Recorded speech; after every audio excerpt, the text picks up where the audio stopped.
Welcome to the WWE Podcast, your place for the most passionate wrestling analysis on the web. Just turn Roman heel. What is WWE waiting for? When other wrestling podcasts put you to sleep, you can count on the WWE Podcast to keep you engaged and asking for more. I've been watching wrestling for over 20 years, and that was one of the best matches I've ever seen. This is unlike any other wrestling analysis. So without any further delay, let's get the show started right now.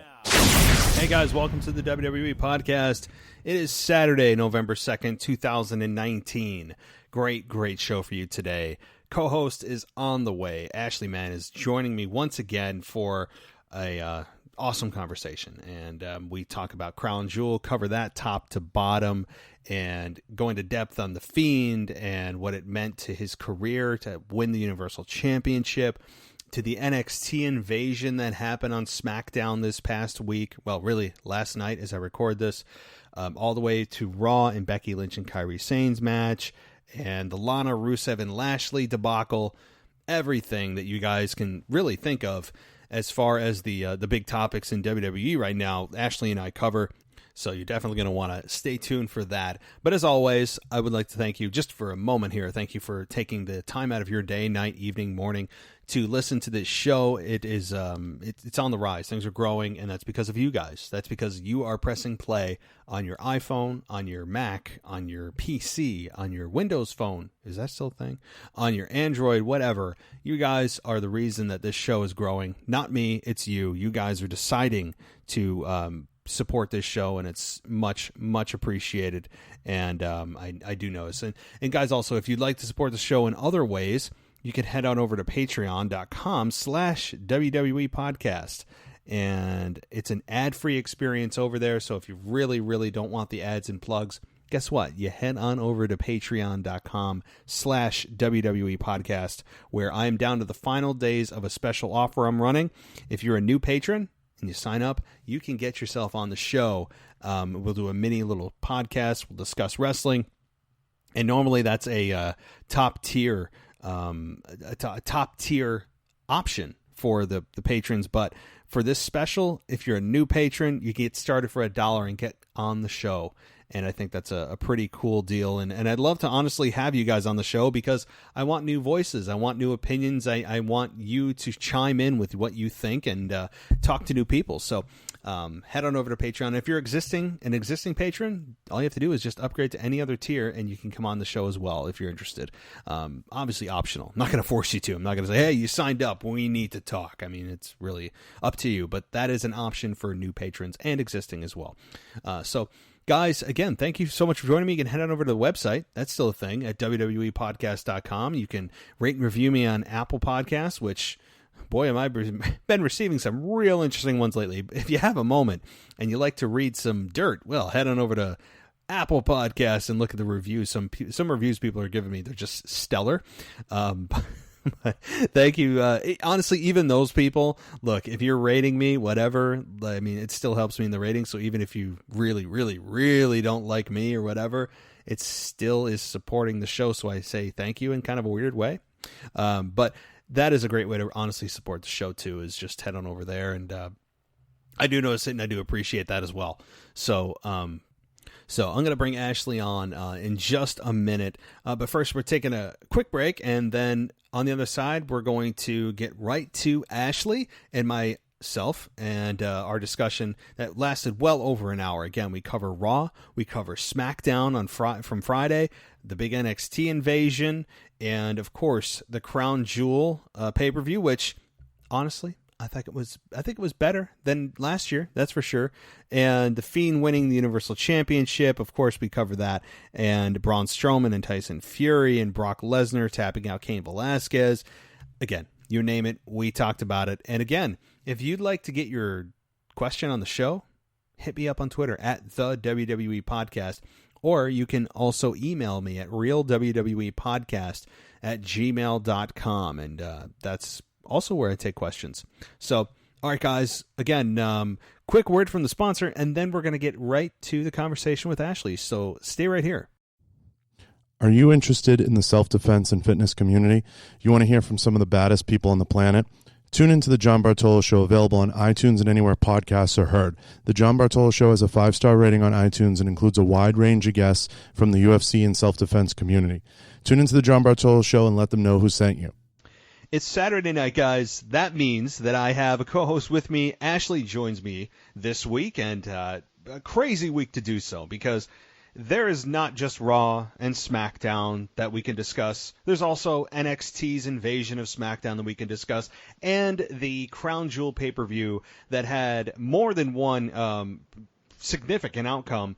None more than Bray Wyatt's win of the Universal Championship, which I would love to start off with. But before I do that, Ashley, welcome back to the show. Always great to have you.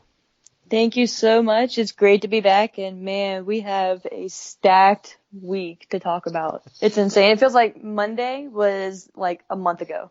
It's crazy. Yeah. It's not. I actually had to go back just before we started talking, and I'm like, wait, what the heck happened on Monday Night Raw? Right, like, same. Just because everything's lumped together, and yeah, it feels like Monday Night Raw was forever. So, yeah, it's crazy how that happens. And so, what I would like to start off with, though, well, honestly, before we get into the pay-per-view, because I don't know if I remembered last time, let everyone know, because you and some of your friends have a podcast that you do, and I want to make sure that I give you a moment to let everyone know where they can find you and what it's about, and anything else you want to mention about it. Oh yeah, right on. Thank you so much. It's called Wrestle Rewind. We get together every Thursday at 8:30 to talk about everything that's been going on. I'm sure that's probably going to be changing sometime soon, just with, Friday Night Smackdown. So the lineup and the time may change. But yeah, as of right now, every Thursday, 8:30, you can watch us live on Facebook, or you can listen to the podcast immediately afterwards on Apple, Spotify, all that good stuff. Yeah, so definitely check us out and feel free to let me know what you think, good, bad, whatever. Definitely open to hear any suggestions or feedback. So definitely check it out. All right, yeah, definitely. Very good. So one thing the first thing I got to talk to you about, I have to ask you, what do you think about the Fiend winning the Universal Championship? But I won't even get into more detail and just leave it open to you. Wow. So I think with the situation and the circumstances surrounding it, I think he had to win the title. My opinion, at least. I think they had to just pull the trigger on him and just go full-fledged with him now, whatever that ends up looking like. It's kind of intriguing to see, honestly, because this is one champion that we literally have no idea how it's going to play out. So I'm very curious to see how that happens. And kind of tying into SmackDown a little bit, we know that he's going to remain on SmackDown, at least as of last night's show, and that Brock is most likely going to Raw. So that officially ends his feud with Seth, which I'm super thankful for.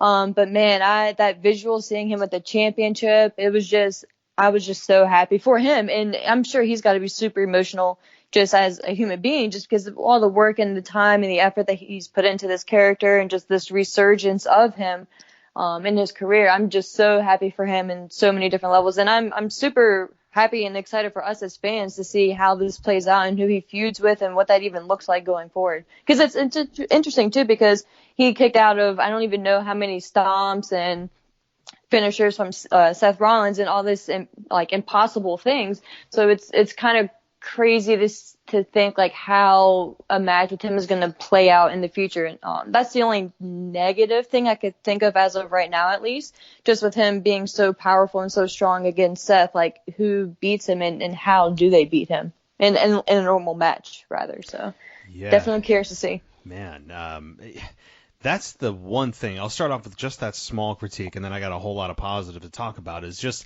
that they made the Fiend so powerful in this crazy world of professional wrestling that we all know is just entertainment. We all understand that, of course. But, right. I mean, the fact of the matter is, when you have somebody that's so far out there, outside the realm of believability, it takes you out of the moment. Even as intriguing as a character as the Fiend has been, Hell in a Cell did so much damage to Seth, I think, did a lot of damage to the Fiend. And I think that, as you said, this was the only option that WWE had. They had no choice but to give the belt to the Fiend. And honestly, I'm not too sad about it either. The reason is because, look, Seth has been a good champion. He's been okay, but let's face it, he hasn't been that interesting as a Universal Champion. And I don't know if I would put a lot of the blame on Seth, but ever since he really broke up with the Authority, or really the Authority broke up with him, and people forget that, and then the lack of chemistry with Becky Lynch that I think did further damage, and just a lot of the things he's done, burning down the Firefly Funhouse, the beloved Firefly Funhouse that people love. I mean, you could go down the line and it's just from eating away, and not that people are booing him, they're just kind of like, like, I think The Fiend was the only choice to make here, and not seeing the belt around Seth makes things infinitely more interesting. And had the Fiend been hotter than he is now, meaning if Hell in a Cell disaster never happened, this could be even more impactful, because this to me is damage control, but also the right choice.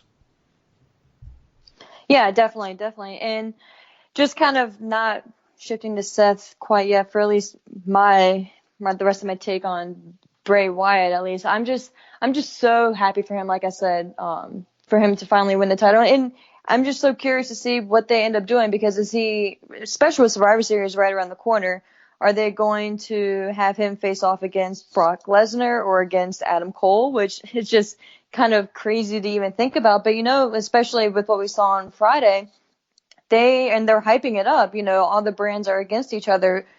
Does the Fiend play into this? I would assume he has to now, being the champion, whereas before, obviously, he wouldn't necessarily need to be involved. But do we see a one-on-one match with him versus Brock Lesnar already, or do we see a one-on-one with him and Adam Cole, or is it a triple threat? So I think that's going to be pretty interesting to see, too, how they go about this, because Brock Lesnar is kind of feuding and shifting more towards a Rey Mysterio angle now, and Adam Cole, of course, has about 3 different angles going on, at least in NXT. So the Fiend is the only one right now kind of without a direct direction. Of course, it did just happen, so that it's obviously understandable, but it's just curious to see what he ends up doing at Survivor Series and here on out.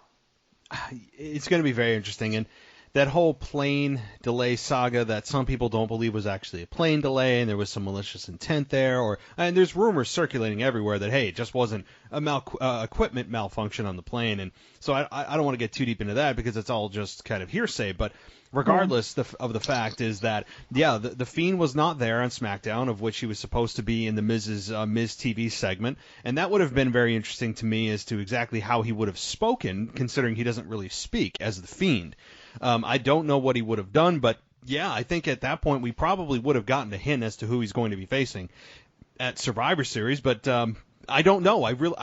I'm very curious as to how they manage him as champion, whether it is Adam Cole or, as you said, he's got so many other things going on. I don't know how they're going to fit this into his storyline arc, but I think that the Fiend as Universal Champion is something that WWE needed. The ratings showed it. I looked at some of the stats before we came on, and WWE went from 888,000 viewers to 2.6 million viewers.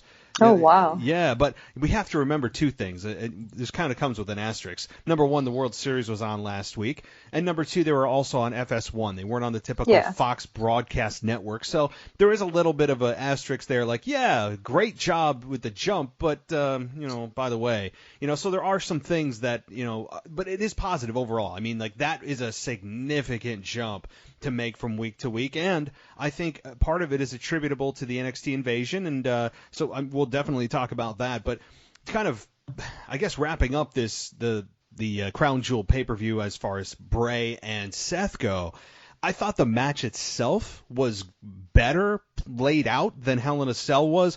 I still am torn on the red lighting during the matches. At times I find it intriguing for camera angles and it's spooky and all that.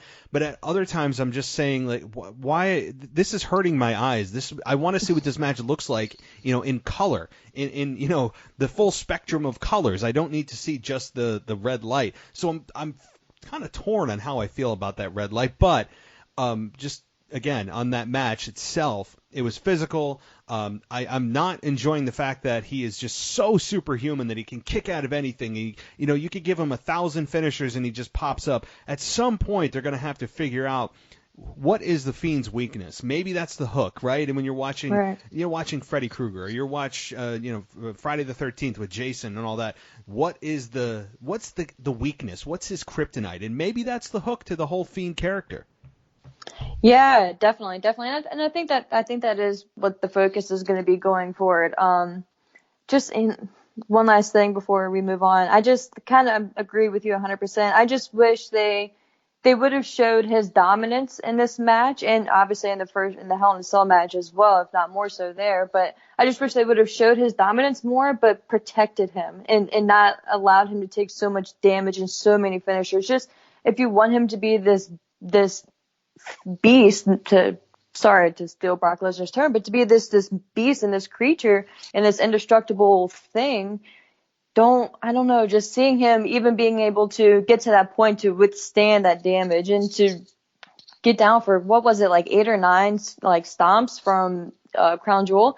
It's just, that just kind of like takes me out of it a little bit, because it's just like, all right, like, we get it. Like, I know for me personally, I don't like seeing him beat down so much. I would love to just see him be super dominant and not really take that much offense. So we'll see. Yeah, and it also diminishes Seth's finisher moving forward. Yeah. The thing is, and this is kind of a microcosm of a large issue in WWE and professional wrestling in general, is there are way, way, way too many kickouts of finishers. I mean, in general, but I mean, this takes it to the extreme.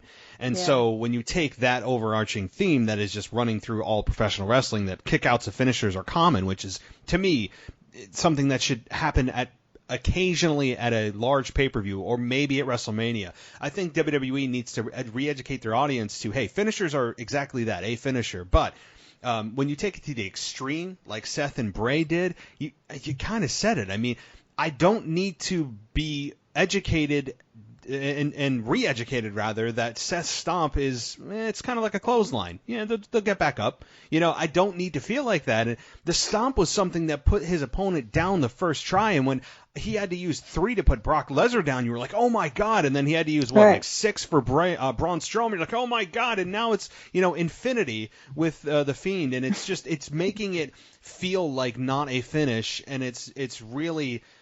it's taking away from his finishing maneuver, and that's what you build up to. That's how you end the match, and I don't like that. So, again, that's just, it's a critique, but I think it's a fair one.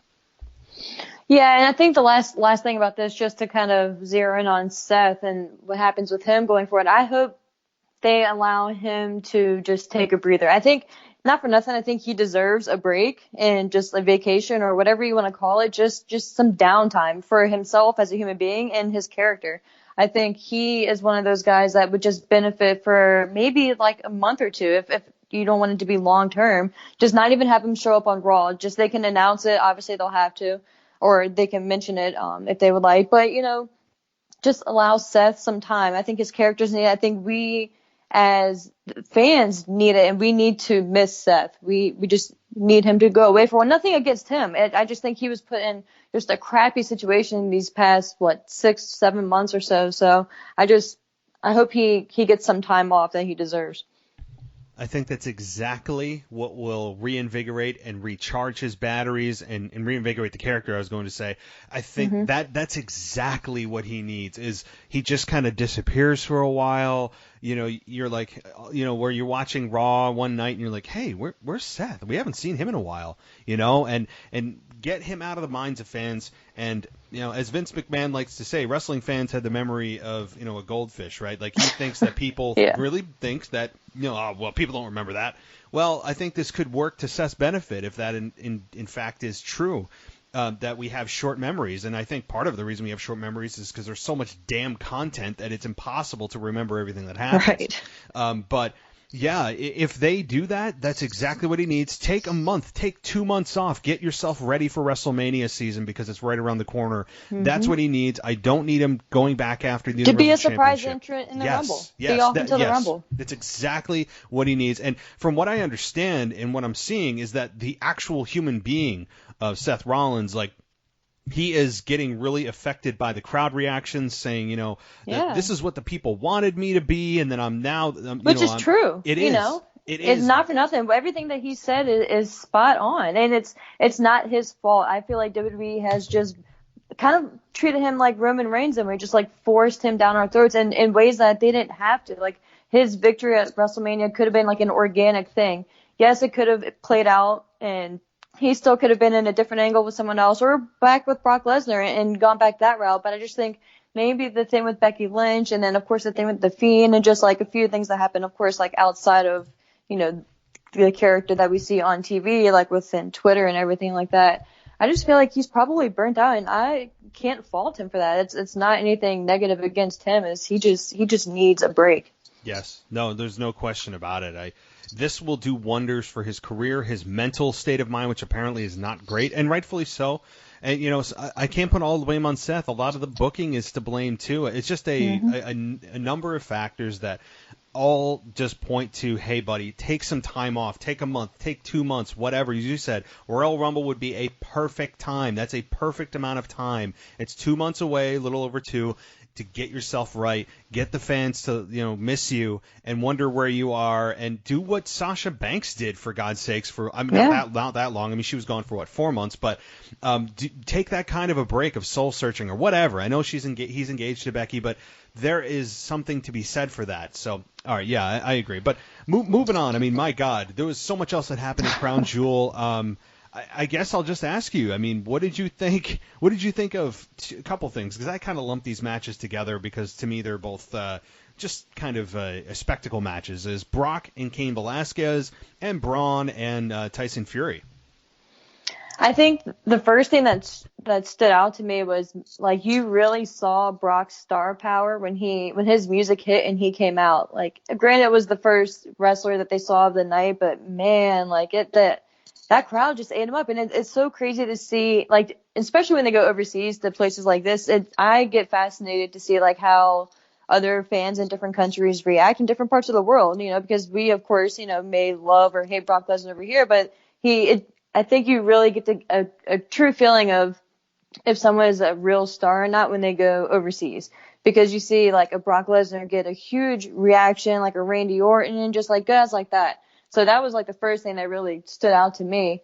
And then, man, I did not expect it to be a 2-minute match and for Kane to tap out. I don't really know what I expected from this match. I definitely didn't think that Kane was going to win the title. But man, I didn't expect him to submit right off the bat in 2 minutes, no less. So that kind of surprised me. Yeah, that definitely did. I would say that I'm not surprised by the length of the match, though. I mean, when you look back at the average over-under of Brock Lesnar matches, I mean, you're not going over 3-4 minutes. So yeah, that's true. I kind of had a feeling this was be short, and to be honest, it probably plays to the idea that it hides Cain Velasquez's weaknesses at this point, of very limited in-ring competition in front of a live audience, especially of that size. So with that short of a match and Brock doing, the ring general deal and taking most of the match and guiding Kane, I think that is what exactly Cain Velasquez needed, was somebody that is a ring general, it's a short match, so you're not exposed and your weaknesses come out, and just have him lose. I mean, I don't know what to make of the loss. I mean, I'm sure Kane is like, yeah, whatever. Look, I actually beat you in real life, so we'll stage a loss for me. I mean, I'm sure right. He honestly didn't care that much. He's getting a pretty hefty payday. And I always was thinking, though, when I'm watching that match, I'm like, hey, is there still some kind of are there going to be any real shots here? Because there was some true bad blood for a while, and Brock has never forgotten that of that night, and I remember that fight, and so I was thinking, that in my mind I'm looking, and I'm like, is anything real happening here? I was watching that with a keen eye, not necessarily same. I'm like, oh, is somebody going to actually throw one? Like, oh, was that a little stiff? Was that stiff? Yeah, I was waiting. But Kane loses, and I think Kane just kind of goes away, as he probably should. I really don't have any interest in seeing Cain Velasquez here win any kind of championship, be involved in WWE in any kind of semi-regular basis. I just don't. I mean, as a special attraction at WrestleMania, maybe, but I don't need to see him in the ring on a daily basis. But I guess from what I'm reading, hey, they signed him to some kind of multi-year deal, and maybe that's 3 matches over 3 years. Who knows? But Brock Lesnar winning, absolutely the only decision that WWE could make. I think. I mean, as I said so many times, that if Kane was to win that, I mean, this would have been the most explicitly rated podcast of all time. So I think that was the only choice that they could make. I mean, could you imagine Kane as WWE champion? It just No, not at all. Not right now. Well, maybe a few years. Maybe if he improves drastically, no.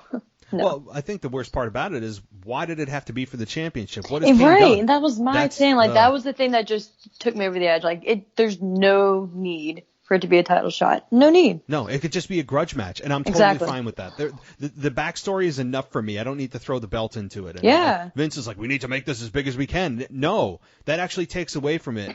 And actually devalues the belt, because you're just saying, again, all you have to do is attack a champion and you get a championship match. Mm-hmm. It's just the same formula. So, but moving on to Tyson Fury and Braun Strowman, I mean, I'll give my quick thoughts on it. I think, to be totally honest, that I think Tyson Fury did better than I thought he would, even though he was clearly green inside the ring. I mean, there was times where you're just looking at him and saying, this guy's not very experienced, but this is his first time in front of a live audience of especially this size. I have to say he did more, quote, wrestling moves than I thought he would, considering he's a boxer. I think that finish of having Tyson Fury win, while the win isn't surprising because WWE has their age-old policy of bring a celebrity in, make the wrestlers look like fools, and the celebrity goes away. That's just what they do. So I knew Braun was going to lose. If he's going to lose, that would be the only way to make him lose without having Braun, lose any steam. I thought the match itself was okay. I mean, it was okay. There was a lot of no selling by Tyson Fury, which I didn't like. But hey, it could have been a lot worse, put it that way. I'm pretty much 100% with you there too. I favored this one much more than the Brock and Kane match. And I was very surprised because going in, I was, I guess, more so looking forward to Brock's match compared to this one. But this one really surprised me. Like you said, it wasn't anything that was, beautiful, to say the least, but Tyson did pretty well, and you could tell that he was out there having fun, and I think that really said a lot. I'm sure the paycheck that he got for it, definitely helped with his feelings there, but he definitely put in the work. You could tell he definitely tried to go out there and do the best he could with the amount of time that he had. And I'm sure the traveling and just the different environment, and to make your debut in such a setting like that, is pretty remarkable and is pretty cool to see. And honestly, the ending, I was not thrilled that Strowman lost. I figured he was going to, and I was kind of concerned with how he was going to take that loss. It was kind of creative. At least it wasn't like a pure knockout in the center of the ring type thing. At least, he was kind of showing some life there at the end. But I think the only thing that really made me cringe, or cringed the most, was how quickly Tyson Fury got up after Strowman hit him with his finisher after the match. Like, the second Strowman left the ring, like, Tyson just jumped up and, just celebrated and cheered. And, that's probably just being new and nerves or whatever it was, but that just kind of killed it for me there. That's exactly what I was saying when I said he was no selling. Like that, when he did that, he hit the power slam, and I'm saying, okay, well, at least Braun got a little bit of the he got heat back. So he gained a little bit back here, even though he lost by count out. But yeah, he hit his running power slam, and boom, he popped up like he was the Undertaker. He even did the Undertaker move, didn't he? Yeah, I think that was earlier in the match, but yeah, he did do that at one point. And I think they referenced it on commentary too. Mentioning that he was a fan. Yeah, they did it. But so again, that is one thing I would say. How are you just popping up? But again, outside of that, I can't really get on this match too much because it's exactly what I thought, and it's actually a little bit better than what I thought it probably was going to be. Does that mean I want to see this again? No. This does not mean that I need to see Braun Strowman and Tyson Fury again. Do I think we will? Maybe. They left it open. Maybe it's a WrestleMania rematch, or I don't know. But to be honest, I don't know how Braun keeps getting put in these really, really weird matches with celebrities and kids and all this stuff that I don't know. They just have this thing with Braun that they just throw him all these awkward matches in with. But I don't know. Overall, the match was okay. It wasn't eye-rolling that I thought it would be. And sometimes you see celebrities come in and it's almost embarrassing. I mean, sometimes it's just eye-rolling, and you can tell they aren't taking it seriously, so it takes the whole thing out. So yeah, this was all right. But so I want to ask you two more things about this pay-per-view. Mansoor beating Cesaro and the crowd losing their minds for this. I have some pretty interesting thoughts. What about you? Are you interested in the self-defense and fitness community? You want to hear from some of the baddest people on the planet? Tune into the John Bartolo Show, available on iTunes and anywhere podcasts are heard. The John Bartolo Show has a 5-star rating on iTunes and includes a wide range of guests from the UFC and self-defense community. Tune into the John Bartolo Show and let them know who sent you. I have pretty mixed feelings on this. I think it was a good match. I think obviously Cesaro plays a huge part in that, but I think Mansoor held up his end, and he definitely showed promise and potential. But I think I can't get over the fact that Cesaro is turning into being like a jobber guy, or the guy that they go to, kind of like a Dolph Ziggler. Like, they need someone to go out there and put on a good match and sell for someone, but be believable. And you always have in the back of your mind that maybe he can pull out the win, but he never normally does. And I have so much more hope for Cesaro. Like, I feel like he could really be a star. I just think if he had the right mouthpiece, like, that would just be like perfect for him. So it just kind of kills it for me with that. But it was what it was. Like, I was happy for the guy, to get that win in his home country, and I'm sure that really meant a lot. And you could tell, and he did a pretty decent promo there at the end. But it is what it is. Like, I guess I don't. And I think he's been in NXT a few times, but you don't really hear much about him until they go back to Saudi Arabia. So is it just going to be that type of thing each time they go over there? He either wins like a big match or a singles match, or it's just, I don't know. It is what it is. So Mansoor, yeah, I can't disagree with what you said. I'm thinking that Mansoor is probably only going to be showing his face on a national level when it gets to the pay-per-view of Crown Jewel, or when they ever do maybe the Greatest Royal Rumble, whatever they're going to do again. Yeah. I don't know. But my more interesting, or my question would be, what kind of reaction does he get in the States? Because that's your core foundation. Mm-hmm. That's your core fan base. So yeah, he gets cheered in his home country, of course. But that doesn't really mean a whole lot when you get back to the States and, town after town after town goes, who's this guy? You don't want that. So that's the more important piece, is the follow-up for Mansoor.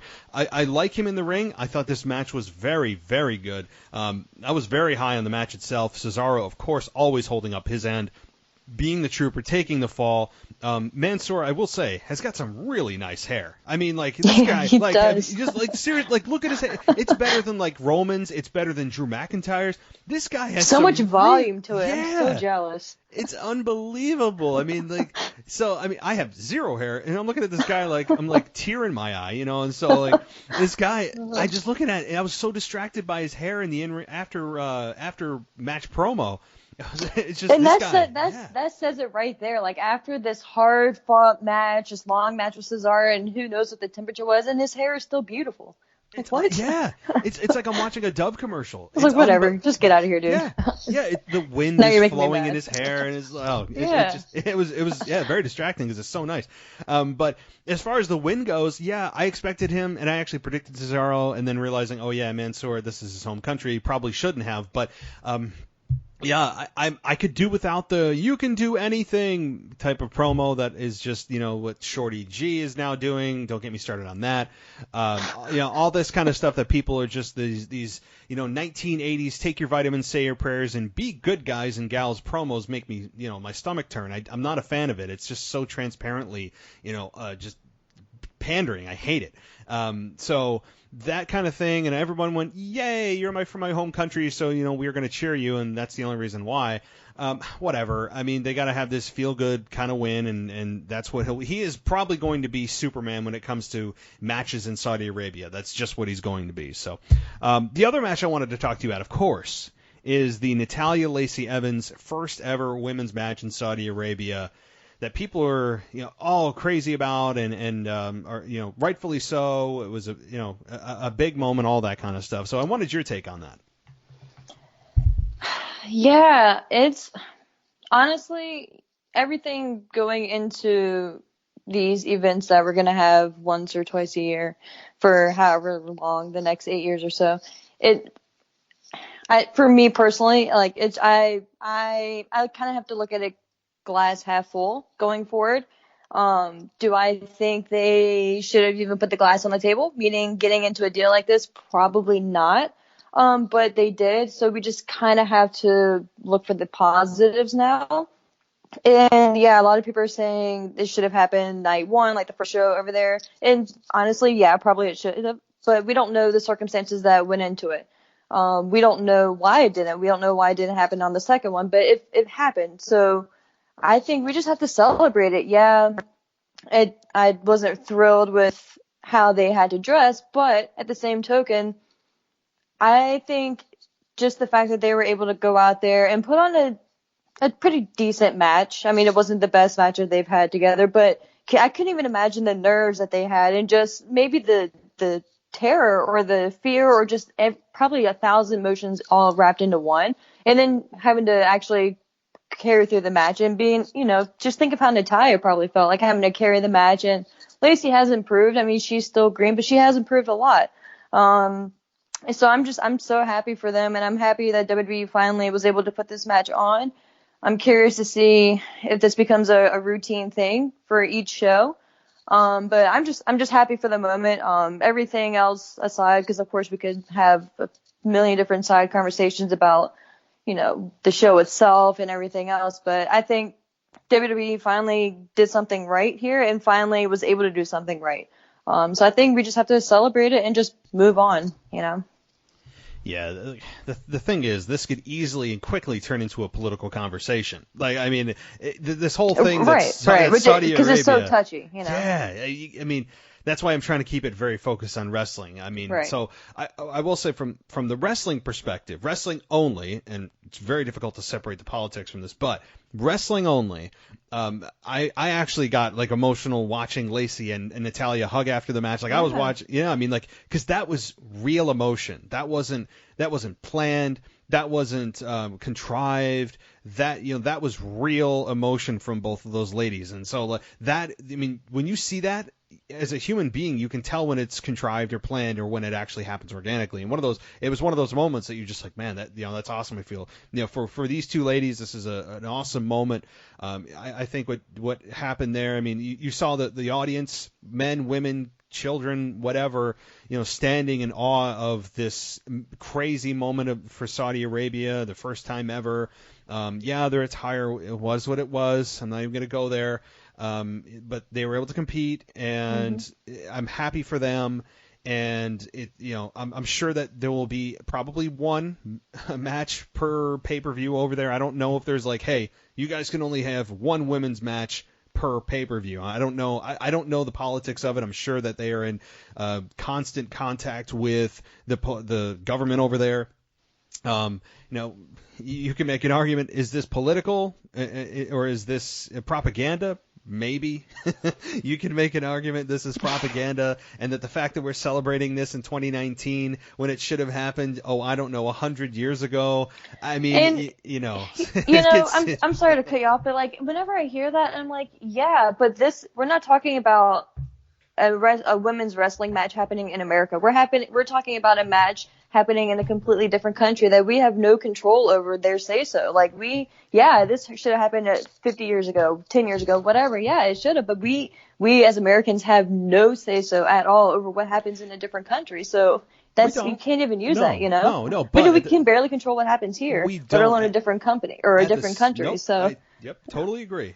I would say, though, that WWE, as a American-bred company, does have the choice whether or not to go into this 10-year contract with a company that does not value women in the way that America does, and yet you're having a women's revolution and then do a 10-year contract with a government that is corrupt and had the slaying of the journalists last year, and then this. I mean, so again, this is how easily you slip into the politics of it.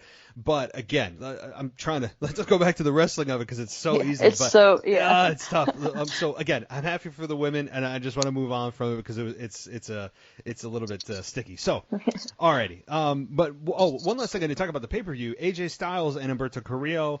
I mean, look, Humberto's going to be right now. He is the guy that's trying to get the rub from everybody. He's being booked as the guy that's going to hang. He'll be there. He'll put up a fight, and as the announcers always like to say, take his opponent to the limit, even though that's not really what happens. And have him come seemingly close, put up a fight, have a good performance, all that, and show what he can do in the ring against top guys. Never quite be there, but nor should he yet, and have him just come up short, and that's fine. That's fine with me. And so I'm fine with, I will say, again, I'm not really complaining. I think that this is the right formula. I like what WWE is doing here because they are in the business of building stars, and I'm totally fine with them trying to build new stars. People complain, oh, who's this guy? Oh, I don't know what this is. I'm not watching. I don't know who this is. Well, somebody has to start somewhere all the time. Like, even The Rock had to start at the bottom when you go, who's this? Stone Cold. Doesn't matter. Stars are born in these kinds of storylines where you have them starting out, hey, I can hang with you, but I can't quite get there. So I'm totally cool with this formula. I like where Humberto Carrillo's at, and AJ Styles keeping the championship, keeping the United States Championship, totally the way to go, and especially with his the OC winning the tag team. Best in the World Tag Team Cup. So, look, they held all the gold on Thursday. I want to say Sunday night. On Thursday night in Saudi Arabia. So I was fine with it. Yeah, and I think real quick, I think the OC, I think they're the perfect act in a sense that kind of like a Baron Corbin, where I can just picture them coming out on Raw just carrying that trophy. Just every time they come out, and I'm just taking that around, having it in promos. Like, I could see them like really like hamming it up if they want to, address it after Thursday. Or it could just be like when Braun Strowman won that green title. I forget what the purpose of it was or the significance, but he won that green title and then you never saw it again. So it could just be something like that. But I could totally see the OC just bragging about it, kind of like I said, a King Corbin type thing. But yeah, and I think Humberto Carrillo, I think Raw going forward, especially with the 3-hour format of it, I think it's going to be a show that focuses on developing younger talent. And I think Humberto is going to be one of those guys. I could definitely see him getting into maybe a best of series or something to that effect, or that type of like a Ricochet or something like that. I could just definitely see him going forward and just having really good solid matches, 10, 15-minute matches with just a number of guys. And so I'm hopeful for him going forward. There's just something about him. Like, you're just drawn to like him for some weird reason. At least I am. So I'm curious to see what happens with him. He's easily likable. That's the thing. I mean, you look at this guy. I think it's those dimples too. Yeah. And he looks so young. I mean, he makes me feel. He looks like a baby face. Yeah. Like literally, he's a baby face. I mean, yes. Yeah. And so Humberto Carrillo is a guy that he's easily likable. He's got the intangibles that you can't teach. I like what they're doing, as you said, with the 3-hour format and the split rosters, although we'll see how long that lasts, and with Survivor Series, and I want to talk about that in a minute too, but I like what they're doing. I'm fine with it. And, as you said, this is a guy that is there for a reason. He's there to fill time, but also WWE and Vince McMahon apparently is very high on this guy, and we've seen evidence of that over the last couple of weeks in the ring with top guys. And having the OC win. Look, having the OC win that tournament, King of the Ring, there are certain things that are just strictly made for heels, and that it's nothing more than bragging rights. So when nothing truly is on the line other than, hey, I can claim I beat you, guess who's going to win? It's going to be heel 9 times out of 10. Because you can't have a babyface going around bragging about something that in the back of your mind you're saying, but they didn't really win anything. They're carrying around this trophy that's like a Little League trophy that honestly doesn't mean a whole lot. I mean, that's exactly what this is. But when you give it to a heel, they can be obnoxious with it. They can make way more out of it than a babyface can. So that kind of stuff with Best in the World, look what Shane did with it. I mean, so there's a lot you can do with it, and that's perfect for a heel. So, but moving on here, I want to talk to you a little bit about, because I don't think we've talked about this yet, is Lana, Rusev, and Lashley. I need to ask your opinion on this. And honestly, I will preface this by saying I don't think this is the worst thing Vince McMahon's ever done, but it's certainly not the best. What do you think? Oh, my gosh, and it's so funny you say that, because that's what I said to one of my friends when we were talking about the same thing. I was like, am I like I'm not gonna say like I'm excited that it's happening and like it's the best storyline or the storyline I would have imagined these two guys being in, but I don't know what it is and I don't know how I feel admitting this, but for some reason I'm like wildly like entertained by this and like intrigued to see how this plays out. I'm happy that we finally get to see like true aggression from Rusev recently. So that just because now, like just standing there and just watching things happen, like this guy make out with your wife, like in front of like millions of people, like it's just, come on, like it gets to a point where, as a human being, like you're going to get angry. Like I was angry, like go up there and like punch the crap out of him, dude. Like that's your wife. Like regardless of whatever's going on, like she's still your wife. So I'm happy he's finally like getting physical. And that's the thing, like it's not the worst thing that Vince McMahon has ever done. Like, there's so many things. Like we have the Katie Vick thing, we have Mae Young giving birth to a hand, so there's just like so many things. So I don't know, it is what it is. I think it's kind of like the 24/7 title to me in the sense that it's just it gives you that just like whatever type of segment and just kind of like a not comedic to the point of the 24/7 title level, but just something that, it doesn't have to be so serious.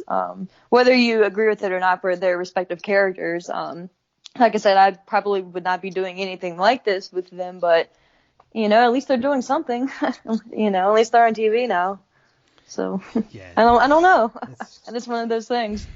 It's so awkward. I mean, yeah, it's weird to watch. I'm tired of watching Lashley and Lana make out. But at the same time, I am rooting for Rusev, but I'm also as a viewer, I'm trying to get behind Rusev, but when he's not standing up for himself, and he's up until this week, of course, but he's just kind of standing there and just, watching his wife make out with them and going, well, Lana, I'll take you back, come to your senses, blah, blah, blah. And Lashley brainwashed you, but yet you're a fully grown woman who can make your own damn decisions.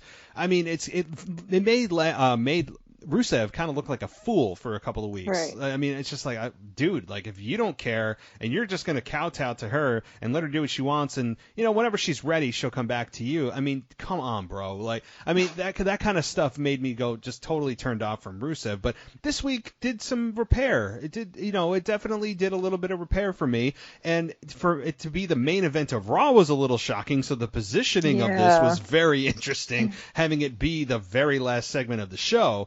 But it's, as I said, it's certainly not the worst thing Vince has ever done. As you said, Katie Vick, or maybe when, Vince defeated God and Shawn Michaels, or when he faked his own death in the limo, or when Hornswoggle was revealed to be his bastard son. I mean, like you go down the list of the things that are so terrible. So many things. That's why when you have something like this, it's kind of like, okay, fine. Like, let's just see where it goes. I mean, I'm not super emotionally invested in it, but I guess I'm like, all right, well, you got me a little bit back on board this week. Let's just see what happens. Yeah. It is what it is. It's just one of those things. I'm just happy they're at least, I guess, doing something for now. And Rusev looks great. He's in great shape, so, He does. And this is the most relevant Bobby Lashley's ever been in his WWE career. Right. For Bobby Lashley, this is WrestleMania. Exactly. Like, Bobby's showing personality. Like, he's kind of believable. Like, you don't like this guy. He's a jerk. Like, he's making out with this dude's wife right in front of him. It's like, there's finally a true reason to feel something for Bobby Lashley in WWE world, of course. So it's fine. I'm ready for them to kind of move on and kind of like get to the point, like within like a week or two, they wrap it up. But it is what it is. Yeah, it really is. And just, all of a sudden they just started making it. Maybe I would have liked it better if they just started to slowly hint at it after a match. She kind of makes eye contact with Lashley. It's just like 0 to 100, no explanation. I'm like, what? I mean, I would have liked a little bit of a build instead of just, oh yeah, by the way, here you go. Because they could have totally built this up.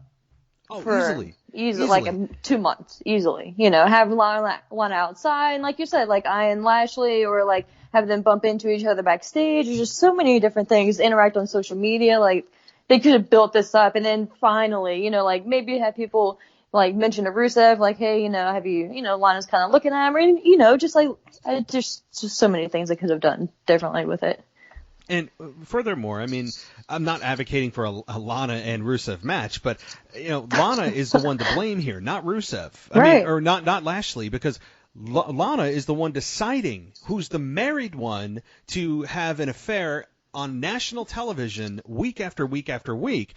She's not being physically abused by Lashley. Like, there's nothing there other than, hey, like, I think you're attractive, you think I'm attractive, let's go, do the deed. I mean, that's what all it is. And so really, Lashley's the only, you have no logical explanation or no logical conclusion other than it has to be Rusev versus Lashley. That's ultimately the end game. But when you think about this logically, honestly, he should be more pissed at Lana and go, F you, take your ring, shove it, I'm done with this. I mean, because he says she's being brainwashed. I don't know. This kind of stuff mirrors in real life, though. You have people who are angry at the person that you're being cheated on with, but not the actual person you're with. Oh, it's their fault. No, it takes two to tango. It's their decision, so. Which is fine. It makes sense. But again, that kind of ties back into what you said originally earlier, that they could have so built up to this point, which would have just, it would have been wrapped up in a bow, like Bobby Lashley and Rusev finally facing off, and to the one-on-one match whenever that ends up happening. So, yeah, man, it could have been a fun story, for what it's worth. Like, it could have been much more entertaining or easier to follow and believe, I guess. Much more.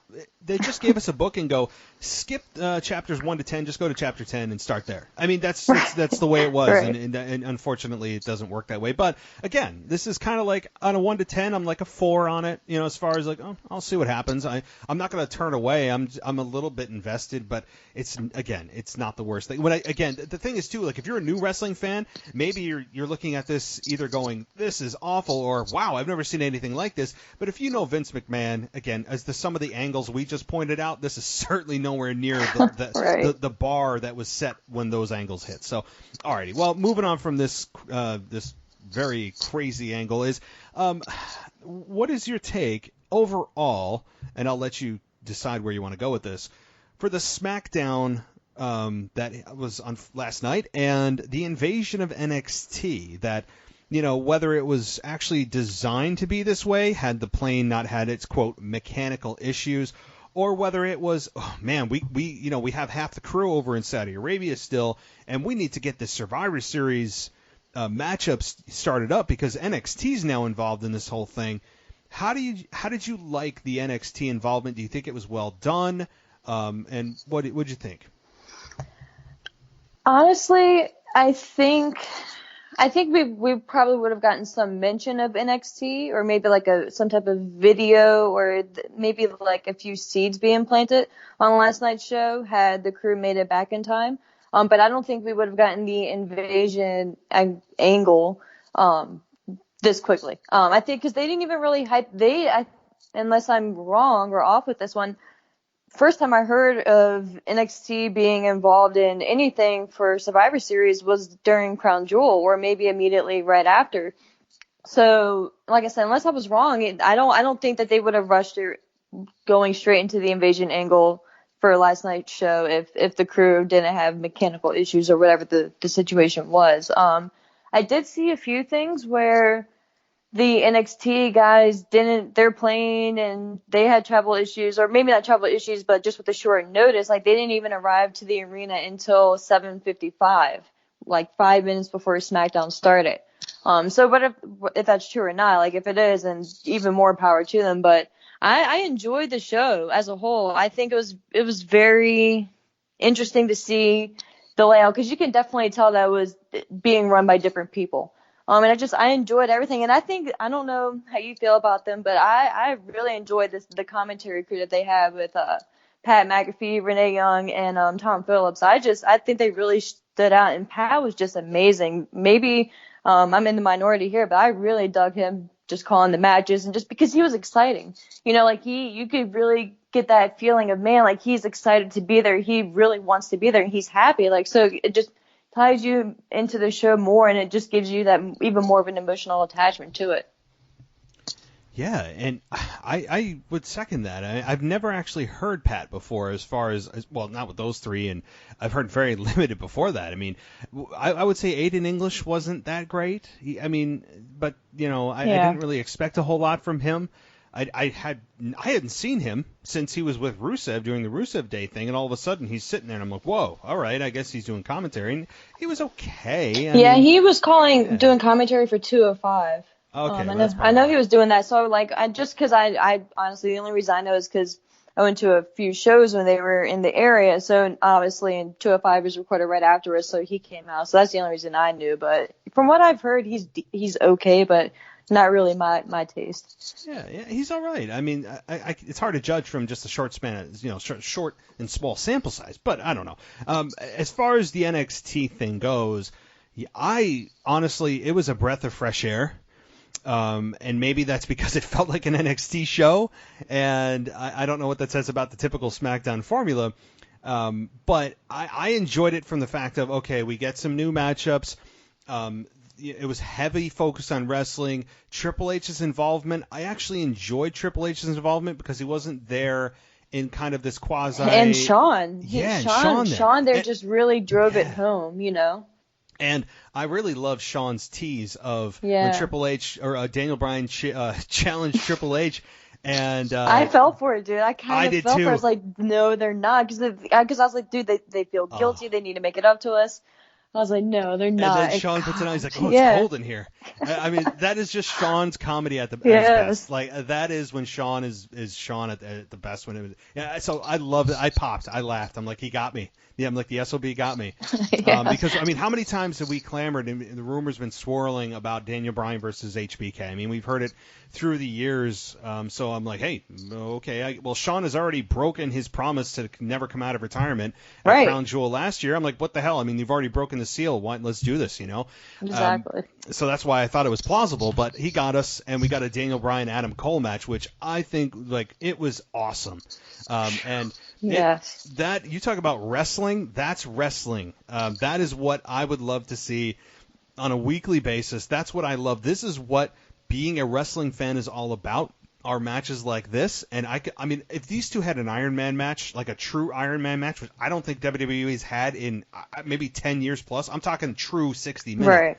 I can't even. It might have been Triple H and The Rock the last time I remember one happening, but that is the match. This is what I'm talking about when we need quality wrestling, because people tune into a wrestling show to watch wrestling, and so that is what I love. Adam Cole certainly looked like he belonged, and what I loved about the whole night was that it made, and I'm going to use corporate language here, which makes me want to hate myself, but it really made the statement that the NXT is not the developmental brand, right? It made the statement that NXT is a true third brand, that it is not the developmental grounds like OVW, that they are a legitimate third brand of this company. And I guess I'm intrigued to see how Survivor Series pans out, because and maybe I didn't get this right, or I'm unclear, so maybe you can clear it up, or maybe you can't, but is it SmackDown versus Raw versus NXT, or is it SmackDown and Raw versus NXT? I'm not sure. At first, I thought it was all three brands against each other, but then SmackDown kind of made me feel like it was NXT versus SmackDown and Raw, so I'm not sure. And that's why I had mixed messages. I'm like, I don't know. So maybe that'll get clarified in the coming weeks. I mean, but typically I really, really, really dislike the Survivor Series pay-per-view because it's under the umbrella of the only time of the year that SmackDown and Raw come head-to-head, which I've made fun of through the years because it's just simply not true. It's a flat-out lie. I mean, you talk about throughout the entire year, the draft not being true to itself, the terrible wild card rule, the Royal Rumble, WrestleMania. I mean, the list goes on and on and on. That's just flat out a lie. So the only thing that's saving me from destroying that whole lie is that it is NXT now involved, and to me that makes it really interesting. I mean, because how is NXT positioned? Are they just there to take the fall, or are they there to possibly win it? I mean, I would lean towards they're there to kind of take the fall, and they needed to just kind of be established as this strong brand. They need to make a huge impact right away and do a clean sweep on SmackDown, which they did.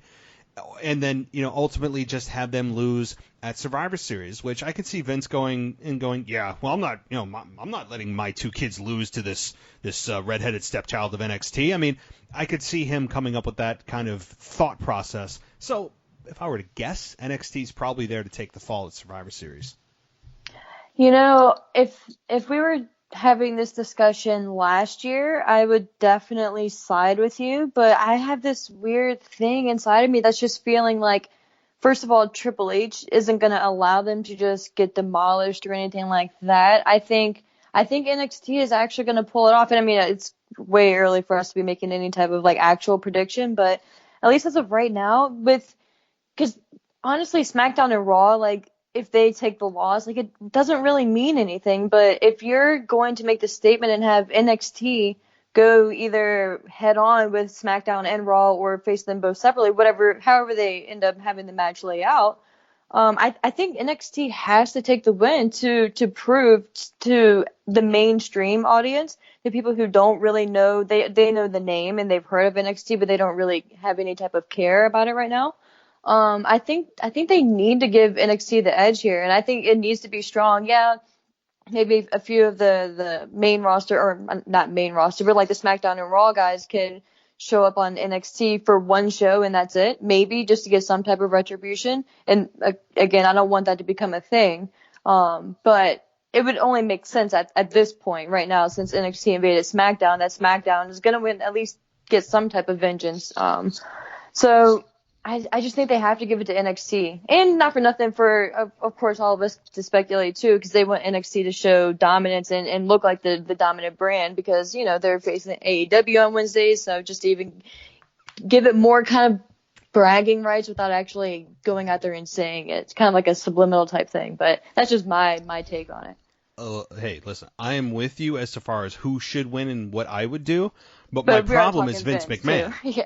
The whole thing is like, I mean, I agree with you. I mean, I don't disagree that NXT should win, but the fact of the matter is Vince McMahon is standing in the way of this. I'm just thinking in Vince McMahon's mind what he's probably thinking. Triple H would probably disagree with Vince, but ultimately Vince is going to be Vince, and Vince does what Vince wants. That's my issue with this whole thing.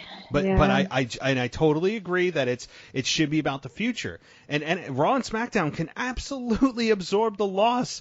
This is about building NXT. That's why I think, and again, we're getting like 3 weeks ahead of ourselves, but NXT should be the one they need momentum, and their ratings are dropping on a weekly basis. I mean, I think in part due to AEW, which are killing them every week, and partly due to maybe the product isn't what people want to see, and maybe that's kind of a combination of things. And so NXT needs that help right now in a big way, and the way to do it is put them on Survivor Series, one of the big 4 pay-per-views, have them win the match. Raw and SmackDown will be just fine, I promise, and NXT will gain way more than either Raw or SmackDown would from winning, because does anybody even care? Has anybody kept score? What is on the line for Raw and SmackDown? Right. Zero. Nothing at all. NXT has a lot to gain for the first time in how many years they've been doing this silly SmackDown versus Raw thing, and now NXT's involved. NXT needs the help. This is a true reason to have them win, not just bragging rights for Raw or SmackDown. So I'm totally on board for NXT winning, and they should if I were in charge.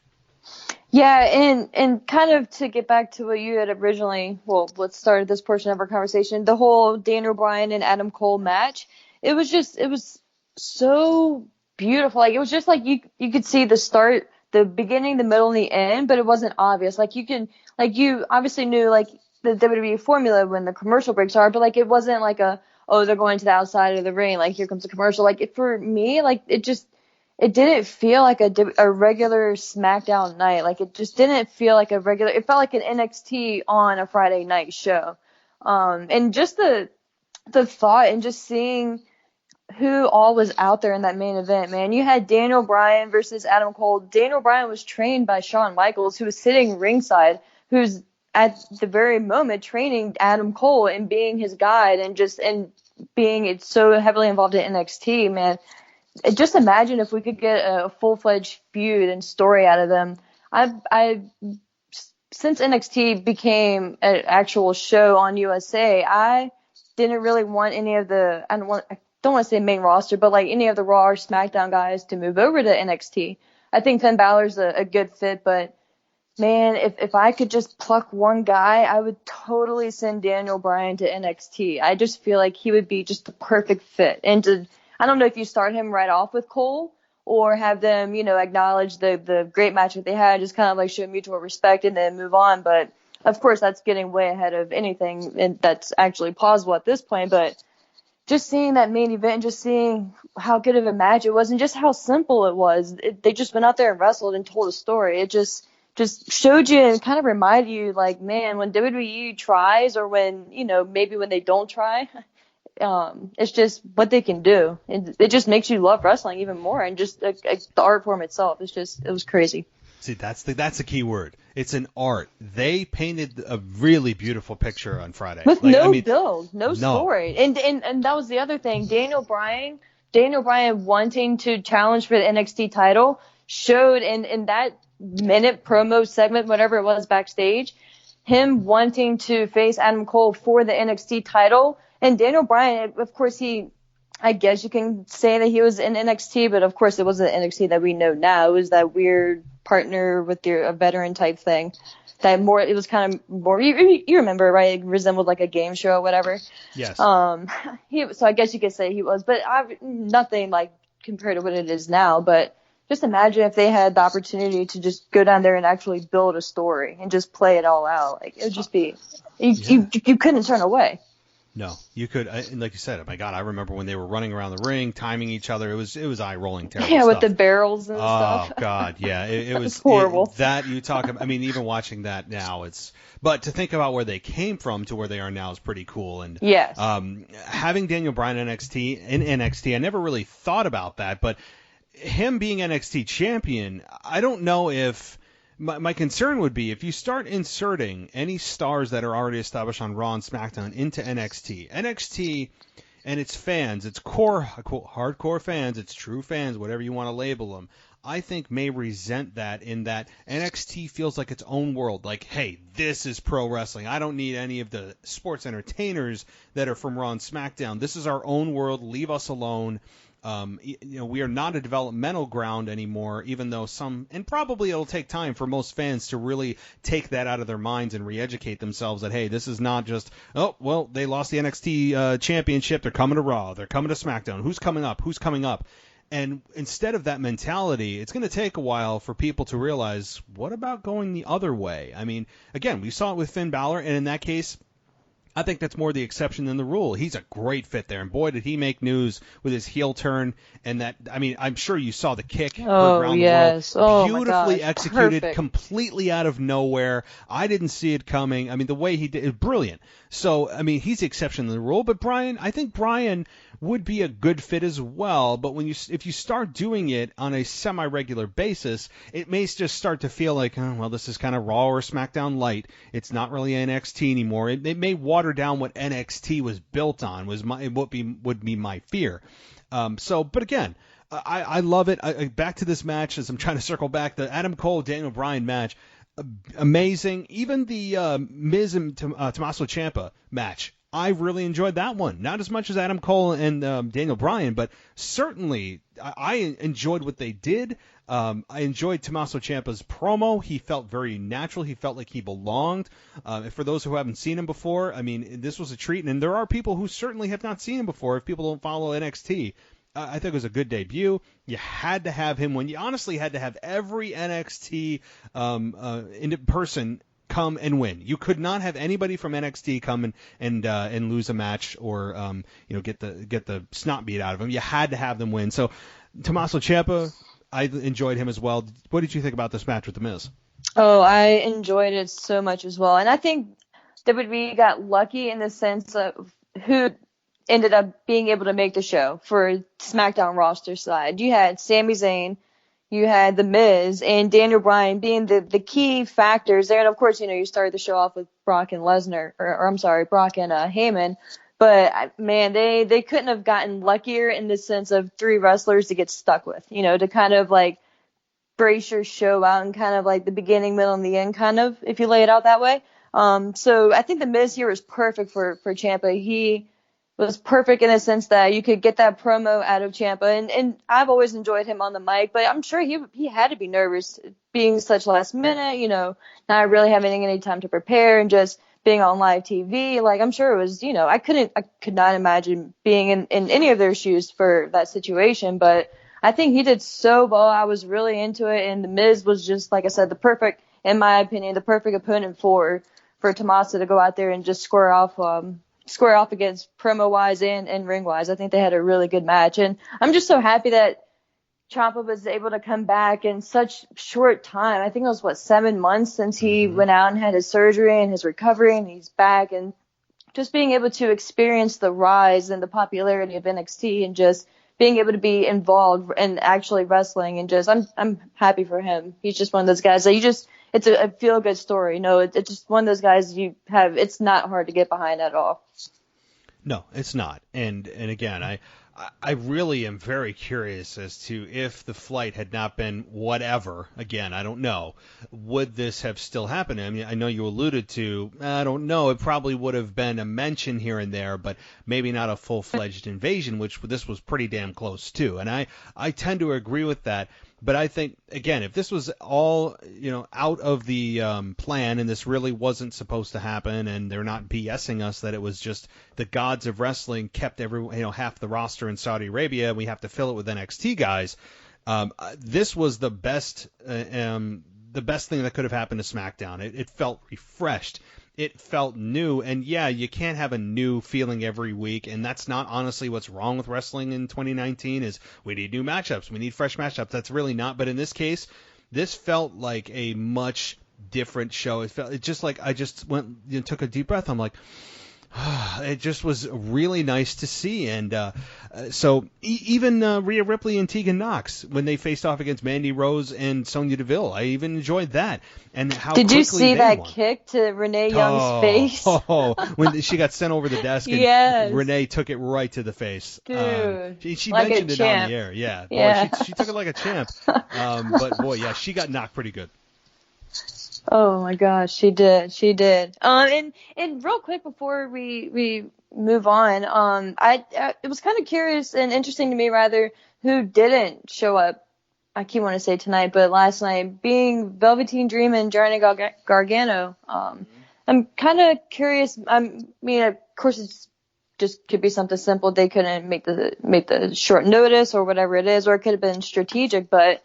I don't know, especially like a Velveteen Dream, like he is just such a character in and of himself. Like he is one of those guys that grabs your attention the second you see him. So, and I was curious, as for his absence, I guess, and why he didn't show up. I honestly didn't hear anything. I mean, boy, and it could be nothing, but I'm not implying one way or another, but it just, they had how many people show up, and him and Johnny weren't part of the group. No, they weren't.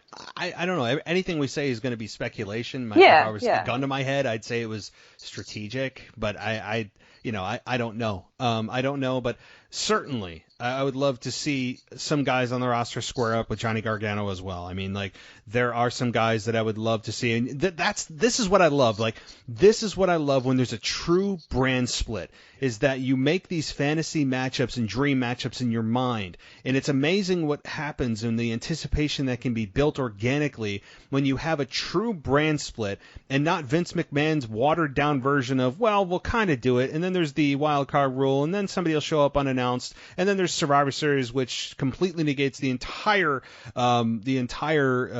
roster split, of which that has already blown itself up. And Brock goes, hey, I'm going to quit, instead of saying, oh yeah, Survivor Series is coming up. Let me challenge Ray, because apparently Vince said that only contractually obligated superstars can face the opponents on their brand. Oh yeah, except for Survivor Series, Brock and Heyman. I mean, like, there's just so many things that Vince doesn't understand about the benefits of keeping a true brand split. So, like I said, with NXT though, circling back, NXT is its own world, and that's why it feels so special when they come up. It felt so special when we had the Nexus come in and the true invasion that happened at the end of Raw a number of years ago, when NXT was still in its infancy stages, but that felt special because they were so new. They truly felt like they were not a part of this company or this part of this brand, and that's what I love. Yeah. Could not have said it better myself. Well, if you can't say it better yourself, then we'll move on. I only have, actually I have a couple other things, but Becky and Kairi Sane for Monday Night Raw, I wanted to just quickly touch on it with you, is Kairi Sane and Becky Lynch, I know it felt like a million years ago with Monday Night Raw, but that match was awesome. I really, really enjoyed that match. It felt like these two need to have a program down the line. I understand the Kabuki Warriors are now heel, and they're a tag team, so we probably won't get a one-on-one with Kairi and Becky Lynch. But I think, number one, the Kabuki Warriors, I'm really starting to enjoy what they're doing with the Green Mist, although Paige could have probably sold it a little better on Raw, which was not good. I mean, she was basically, crying for water, of which nobody could find her water anywhere, and then they give her water, and it's like this quick dab on a towel, and then she's not even putting it on her eyes. I mean, so her acting was a little off. It wasn't great. I mean, the food coloring, I mean, you could at least fake it a little bit more, but I like the Kabuki Warriors, what they've done. They've certainly become more relevant, and again, that match with Becky Lynch and Kairi Sane, I loved it. It was an awesome way to start off Raw, on Monday night. It definitely was. And again, like, that just shows, like, if you just let them go out there and just put on a good wrestling match, like, you don't need much of a story. But in the same token, imagine if you did start a storyline and you did start a feud with Becky and Kairi, like, it just writes itself. Like, especially now with the heel, like you said, the heel turn and that route that they're going, I'm very intrigued. And I honestly thought that they were going to lose the tag titles when they were defending them on NXT against Tegan Nox and Dakota Kai, I think it was. But they obviously didn't. They retained. So I'm interested to see who they face off against next. Because, like you said, I would love to see her and Becky just start like an actual feud. And I love what they're doing with the Mist. And I like, it's kind of crazy to see the differences between show and show, because like you had mentioned, Paige on Raw, it probably wasn't the best route that she went with. But then you see the kind of a similar thing on NXT where they sprayed the mist, but they made effort to cover it up, and because it could have been used as a disqualification. So when she went for the cover, she made sure to cover, I think it was Dakota's face, so the referee couldn't see the mist, and she actually sold the mist. When she got sprayed in the face with it, she rolled over and tried to cover her face because she was selling it as she was blinded and she couldn't see, which is pretty much the whole point of it. So it's just amazing to see how the same thing pretty much can be completely different within 2 days. So that was kind of like a fun little twist on it. But I'm just happy again, like that they're kind of like what we said with what I said about Lashley and Rusev, that they're actually doing something substantial with Asuka and Kairi Sane. So I hope they keep going forward with them strong and keep this heel side up. I think this has a lot of promise. Yes, they feel more relevant than they ever have. With Paige, which is so sad to say. I'm sorry about Asuka. No. Like, she's so talented. So, I mean, I would love to see her as a singles wrestler, but I'm enjoying what she's doing right now as well. So I'm just happy that she's being used as she should be. Yes, that's the thing. I mean, I don't even want to get started on the underuse and underutilization of her, but yeah, the fact that Paige was even involved with them, no one ever explained, and she comes out and says, even if I was a small part of it, like, you were no part of this. I mean, like, there was never an explanation as to why you brought these two together at all. You were an absentee manager that showed up, 10% of the time, and I'm glad that they sprayed mist in your face to dump you because you had nothing to do with anything. But I'm glad they at least tied up that loose end. I mean, I appreciate that. So that was a good thing. Like, that could have easily been something that just nobody remembers or cares. They firmly established that as not just heels, but also wrapped up them as Paige as their manager, which, again, she was an absentee manager. So the last thing I wanted to talk to you about is Bayley and Nikki Cross, as we're on the women's division here. And just Bayley in general. I mean, we had a Nikki Cross and Bayley women's championship match as Bayley retained. What do you think about Bayley's turn, her run as a champion, and her assimilation with Sasha Banks, kind of just as a whole? I'm very intrigued by it, and I'm kind of surprised with she kind of feels like it's a slow burn right now. Like, it started off with Sasha coming back and her supporting Sasha, but at first she was kind of like, just kind of like not ignoring it, but just kind of playing it up like, oh, come on, you guys, I'm still the same Bayley. But obviously when she destroyed the Bayley buddies and cut her hair, it had the drastic change.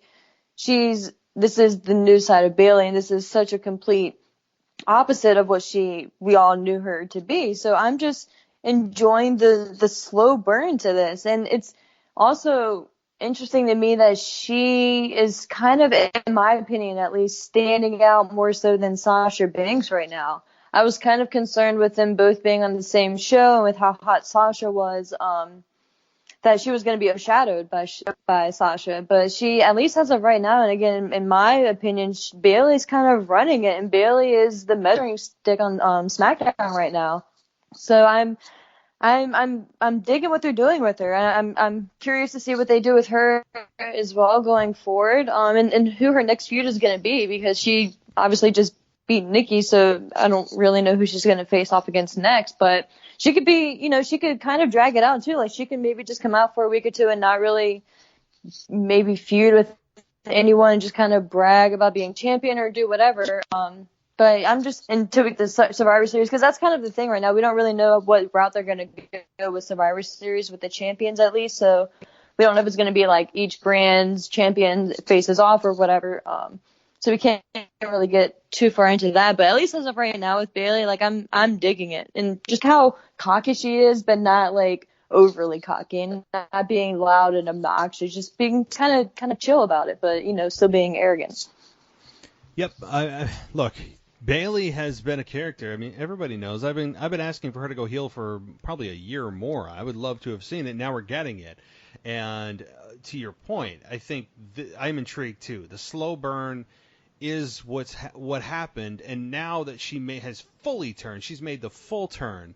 I need follow-up. I mean, she was hot when she turned, just like Sasha was hot when she turned, but the mistake that WWE made was not following up. They just kind of let her sway in the breeze of, okay, we made the turn, now just kind of be there. I need, continue it. And they don't have her get a lot of mic time, and she's not really cheating to win per se. I need Bayley to do something evil. I need her to really do something that makes me angry. And right now, I love the hair. I love her new attitude. I love everything about it, because I'm like, yes, finally. And I want to feel heel heat for her, and I don't yet. Again, I totally am on board with what they're doing and what they've done. But for her to be a true heel, we need follow-up. And just instead of having her coming out every week, we make an entrance, we have a match, and we leave. We make an entrance, we have a match, and we leave. There needs to be follow-up, and I think that's kind of been a nagging issue with WWE. They make these turns, and then there's no follow-up. It's just they go, well, they made the turn, everything will work out. No, that's not how things work. So I need, for this to be a true success, I need her to just be nasty, evil, dastardly, borderline PG. I mean, I need her to do stuff that makes me really angry. And I haven't felt that yet. I just think I'm like, hey, finally. All right, now let's get to the heel part. Let's get to the anger part. But Nikki Cross, I think, is probably going to go away. As you said, Nikki Cross, I think, is done, as she probably should be. I have nothing against Nikki Cross, but, hey, it's time to move on from this. I don't know where Alexa Bliss is. She's kind of MIA. I don't know. Maybe she'll go back to tagging with her. But right now, it's about Bayley. It's about Sasha. I just need them to maybe have mic time, something like that. But overall, hey, I give WWE an A+ for finally pulling the trigger on this.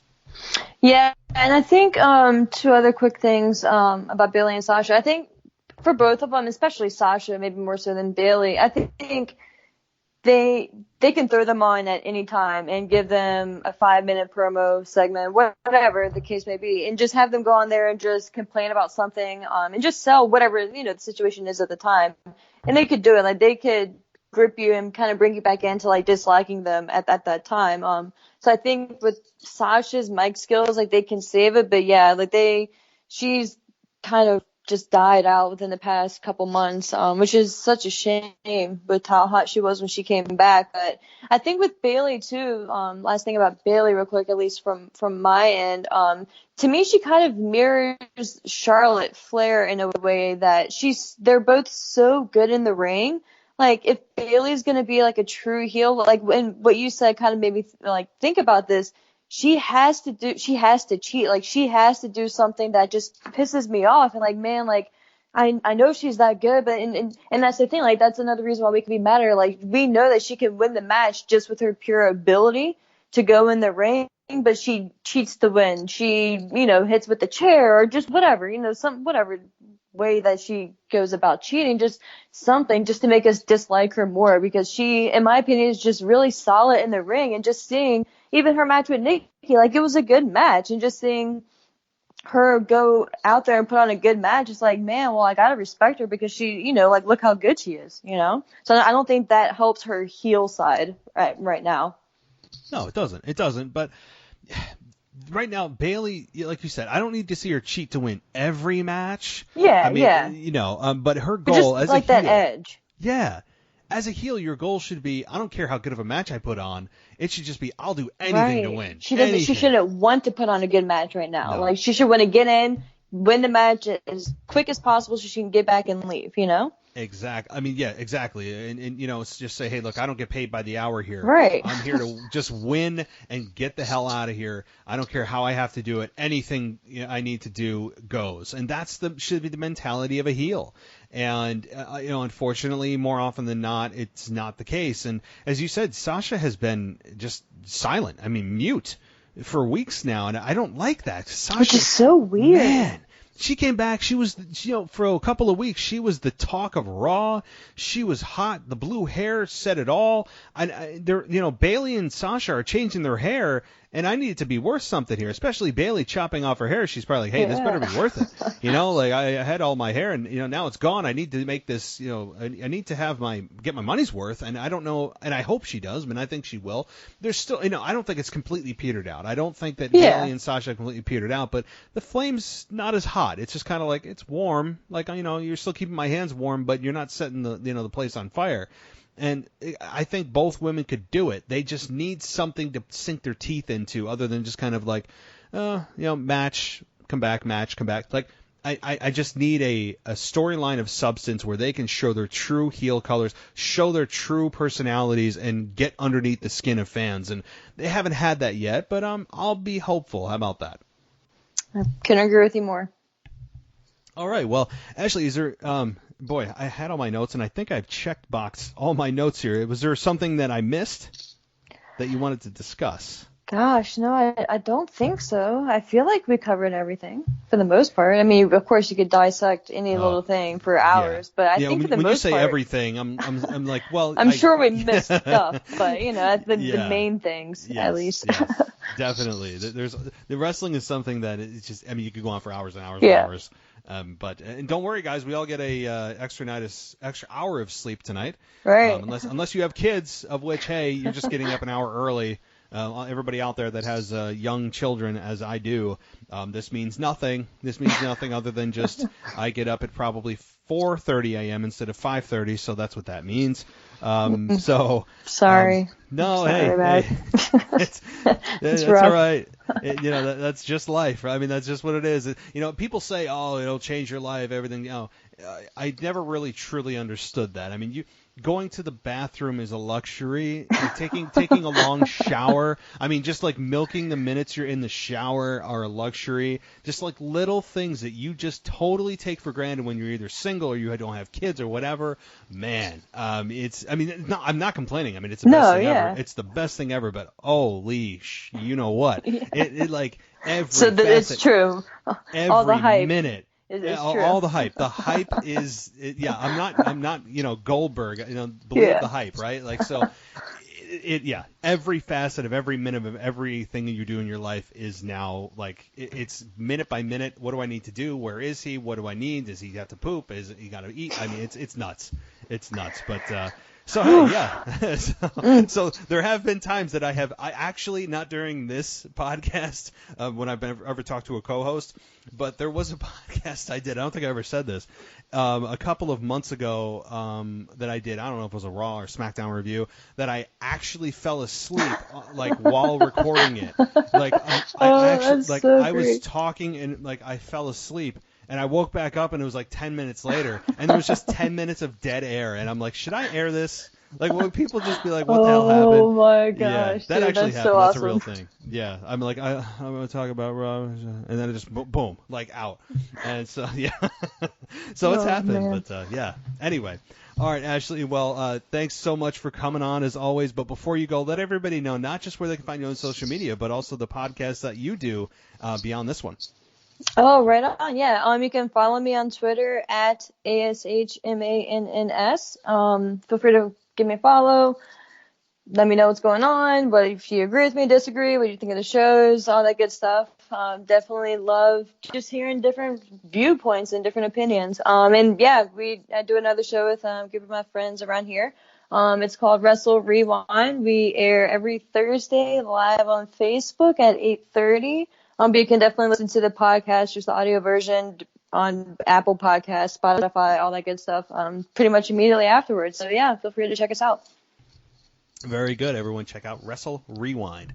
And Ashley, as always, I really, really enjoy this. And I will see you in 3 weeks, which, wait a minute, is that going to be the hold on, I'm trying to think of where that'll land in terms of Survivor Series. When is Survivor Series? 20? Oh, wow. Yeah, I'm trying to like gauge the next time that I'm going to be talking to you. Hold on, let me Google it here.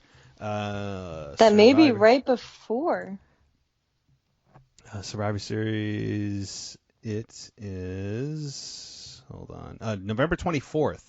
So I will be talking to you the day before Survivor Series, so we'll have our predictions. We'll go back to our routine. Yeah. Making the predictions. That's honestly, yeah, that happened for like 3 months in a row. It was crazy. Yeah. So, all right, well, we'll get back on track on the 23rd of November. So, alrighty, Ashley, thanks so much for joining us, and you have a good night. Absolutely. You as well. Bye.